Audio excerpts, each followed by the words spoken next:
Listen to AM 560 The Answer online at 560theanswer.com, on the AM 560 mobile app, on your Alexa-powered smart speaker, and on TuneIn, iHeart, and on Odyssey.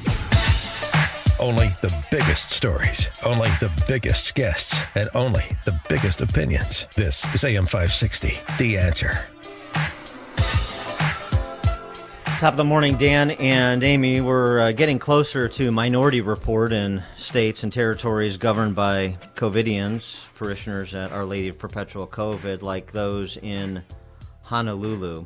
You've seen those Boston Dynamic dogs, these incredible machines that the people at Boston Dynamics make, and they can have such mobility. Well, Honolulu police spent $150,000 on a Boston Dynamics dog for COVIDian purposes. Oh, no. Listen to this local news report. Oh, God. And the Honolulu Police Department provided an update on its newest tool, a robot dog. Spot, the $150,000 robot purchased earlier this year, is used to screen individuals at homeless sites on Oahu. HPD says since the start of the pandemic, the sites have taken in more than 1,700 homeless individuals and have had only 14 positive COVID cases. They believe the mitigation procedures put in place and other technologies such as Spot have helped keep the numbers down. Having the ability to deploy something that can do all the interaction with someone on a mobile platform and take the possibility of transmission out of the equation, for me, I really don't think that over the long term, $150,000 is a waste. Spot is able to take a person's temperature from 7 feet away in a fraction of a second.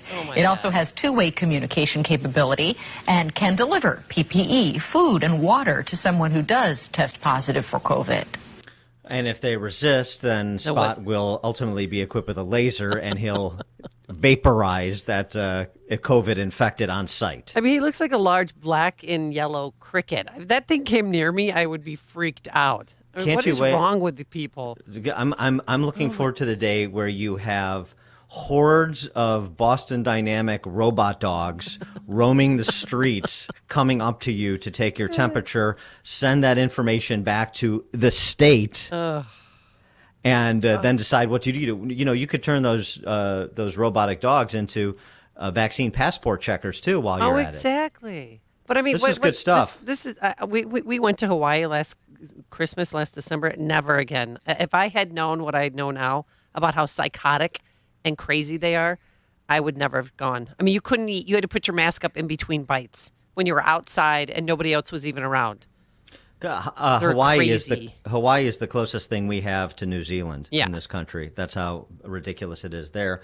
And on the other end of the spectrum, Ron DeSantis is the governor, the closest thing we have to a freedom-loving governor in this country, and he's a pretty good one. He announced yesterday more litigation against Biden's vax mandate as it pertains to federal contractors, waiting on the OSHA rule, which still has yet to be promulgated. Also, a special session that he's calling for legislation to protect people's jobs. As he said, first it was 2 weeks to flatten the curve. Now it's 3 jabs to keep your job, and that don't fly in the Sunshine State. As you now are in an era where there are these heavy-handed mandates that are being hung over people's heads that threaten to deprive them of the ability to earn a living, that in the state of Florida, you have a right to earn a living, and it should not be denied to you based on these shots. And so we want to protect people who are working now in the state of Florida. These people have been working the whole doggone time, and then now all of a sudden they're going to get kicked to the curb? Give me a break. And then we have all these people who work for police and fire. You have some of these local jurisdictions that are trying to penalize some of those folks for that, and we just think that's wrong. And this morning here in Chicago, we have 32 police officers who've been refused to get vaccinated that can't work, and 24 Chicago firefighters. And that's just the beginning. For more on this topic and others, pleased to be joined by our old friend, Lieutenant Colonel Alan West, retired U.S. Army Lieutenant Colonel, former U.S. Congressman from Florida, candidate for governor of Texas this cycle. Colonel West, thanks so much for joining us again. Appreciate it. It's good to be with you, Dan and Amy, and I look forward to seeing you guys next week. That's right. You're one of our featured speakers at our Freedom Family Fest thing. the week Freedom from this Summit. weekend. Yeah, no, that's gonna be great. I mean, you're always fantastic. People love you. Our listeners certainly do. So it's going to be a good time. We look forward to that. Where do you stand? Amid all that is going on, on Honolulu and Hawaii on the one extreme, and DeSantis on the other. Not suggesting that DeSantis is extreme.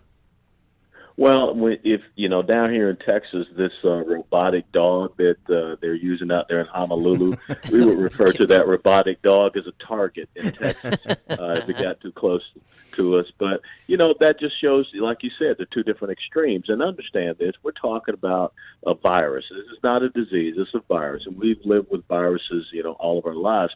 But this has, pretty much so a 99.98% recovery rate, especially when you look at the numbers here in the state of Texas. And this has gone beyond the science. This has gone beyond reason. This has gone beyond logic. This is about power and control. This is about government trying to usurp more of the individual rights, freedoms, and liberties that are out there, trying to control your bodies. And one of the things that I find hypocritical is that here in Texas, we have hundreds of thousands of people that have been coming across our border per month. And now we're looking at another caravan of, 30, 40, 50, 60,000 people. No one's telling them at the Rio Grande River that they have to get a shot in the arm. But yet we're trying to force this upon, law-abiding Americans who just want to be able to go out there and have their life, their liberty, and their pursuit of happiness and, their way of life. So I think it is time that we see more Americans stand up and say, no, we want to have our medical freedom. We want to have our educational freedom. We don't want to be called domestic terrorists because we don't want to have the left indoctrinate our children. And I think you're going to see an incredible backlash all across this country because they're going too far. Now, you recently had COVID and was hospitalized with COVID. Can you just tell us, how you're feeling now and what it was like, and what did they treat you with? Well, I just finished. That was a couple of weeks ago, and I'm already back to doing my run routine. I just finished about 3.5-4 mile run and workout before I called you guys. And one of the things, my wife and I, we took the monoclonal antibody infusion therapy, and I did have to go into the hospital because I had some traces of pneumonia in my lungs. And I told the doctor I wanted budesonide nebulizer treatments, and within 48 hours I was out of the hospital. So really my battle with Mr. Wuhan coronavirus lasted about 96 hours, and I tested negative, and I was good to go. And that's what should be happening, Amy, is that we as Americans should be deciding what protocols, therapies, and treatments that we want. We should not be mandated and told by Joe Biden, who came out and gave a press conference in the middle of his Afghanistan debacle, that now all of a sudden we have to have something injected into our bodies. So that's what I want to see happen. Let the American people, wherever they are, decide what should go into their bodies, not the government making that decision. Back to your time as a member of Congress. I know you're running for governor, but your time as a member of Congress could be, you might have some insight on this in terms of what members of Congress could do, per this report in the Wall Street Journal, that the Biden administration is engaged in settlement talks with the ACLU to pay people who came to this country illegally with their children and who were separated from their children temporarily as much as $450,000 per person or $1 million per family. That the costs could be upwards of $1 billion to settle this litigation brought by the ACLU. This is unconscionable. And, this will be a slap in the face to Americans that are waking up every day, that want to go to work, live their lives, are being told that they have to get a shot in the arm, that we're going to give $450,000 to $1 million to people who came into our country illegally. You could not write a better script for the left to want to lose in the midterm elections coming up. And I think that you're going to see the bellwether of something very big happening perhaps in Virginia next week on Tuesday, because people are fed up with this already. And the fact that race is neck to neck in Virginia, when Joe Biden just won Virginia by 11 points last year, that tells you something. And if they want to continue to live in this echo chamber and come up with all of these, crazy progressive socialist Marxist ideas, the American people are going to send them home. Now, as Dan mentioned, you're running for governor of Texas. What is Greg Abbott doing wrong that you feel you need to run for that position? Well, number one, look at our border. The Constitution of the United States of America and the Guarantee Clause of Article 4, Section 4 says two things. The federal government is supposed to guarantee to every state in the union a Republican form of government and to protect us from invasion. And when the federal government, like we see with the Biden administration, abdicates their constitutional duty and responsibility, Article 1, Section 10, Clause number 3 gives the states the ability to protect themselves against invasion. We haven't done that here in Texas. I was just down on the border in the middle of the night in Kinney County, which is right there next to Del Rio. There's nobody out there in the bushes. There's nobody out there patrolling. Everybody's out there on the roads or intersections and things of this nature. We have a serious problem here. Texas is the number one state in America for human and sex trafficking. You saw those planes that landed in New York. They're landing in Florida. They're landing in Tennessee. Those planes with those illegal immigrant minors took off from Texas. And also last year, no elected official has enumerated power to decide who or what is essential. Governor Abbott did that. He closed up small businesses, but he let other businesses stay open, the big ones, the Walmarts and what have you. And when you look at the example of Governor DeSantis, our legislature has not taken up the issue of vaccine mandates. And that's something that we wish that our governor would step up and do. He hasn't. Yesterday, the NAACP sent letters to teams in the NBA, NHL, NFL, WNBA, and Major League Baseball, so the Astros ostensibly got a letter, calling on athletes not to sign with Texas teams, professional sports teams, over your voting laws and abortion laws. What's your response to the NAACP? Who really cares about the NAACP? They are an irrelevant organization.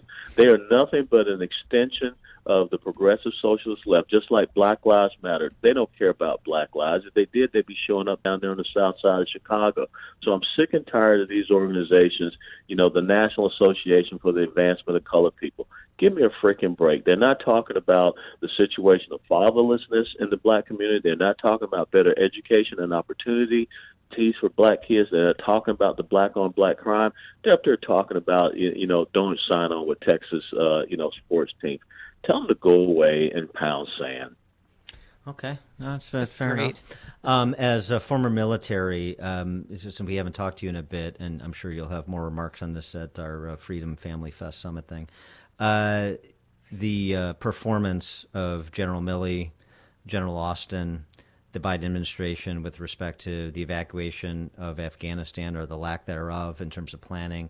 We find this week that the Biden administration either was incompetent or was lying with respect to the number of Americans and legal permanent residents that are still there that want out.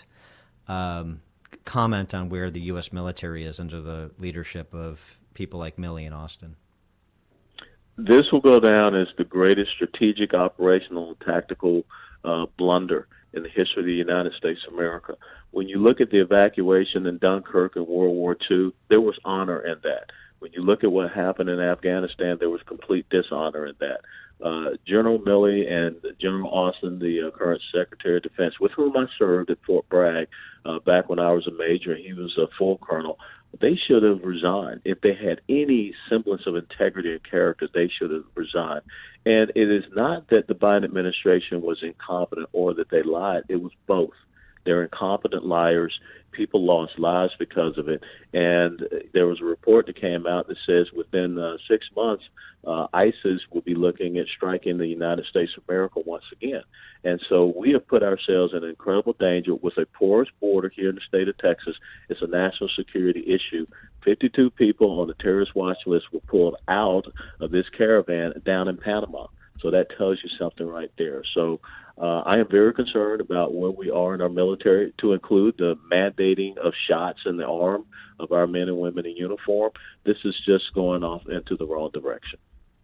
He is Lieutenant Colonel Alan West, retired U.S. Army Lieutenant Colonel, a former U.S. Congressman from Florida, candidate for the Republican nomination for governor of Texas. Colonel West, people can get more information about your candidacy where? They can go to west4texas.com. That's west4texas.com. And thanks so much for allowing me to share our website with you. All right. Colonel Alan West, thanks so much for joining us as always. We look forward to seeing you in a little over a week.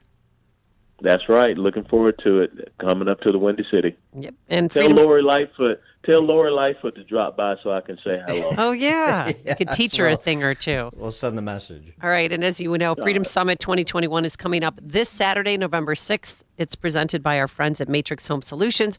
And we're back at the Westin Chicago Northwest in Itasca. This year's featured speakers include, as you just heard, Lieutenant Colonel Alan West, Senator Ted Cruz, and Dinesh D'Souza. The day includes book signings, breakout sessions, and much more.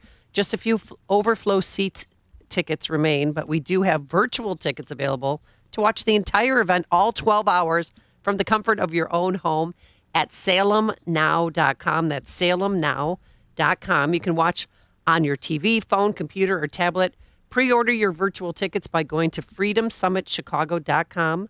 That's freedomsummitchicago.com. And watch live at salemnow.com on Saturday, November 6th.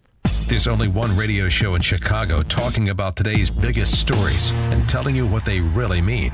That show is this one, Chicago's Morning Answer on AM 560, The Answer. The Lou Dobbs Financial Report is brought to you by Signature Bank, helping local businesses succeed. Visit signaturebank.bank for your commercial banking needs.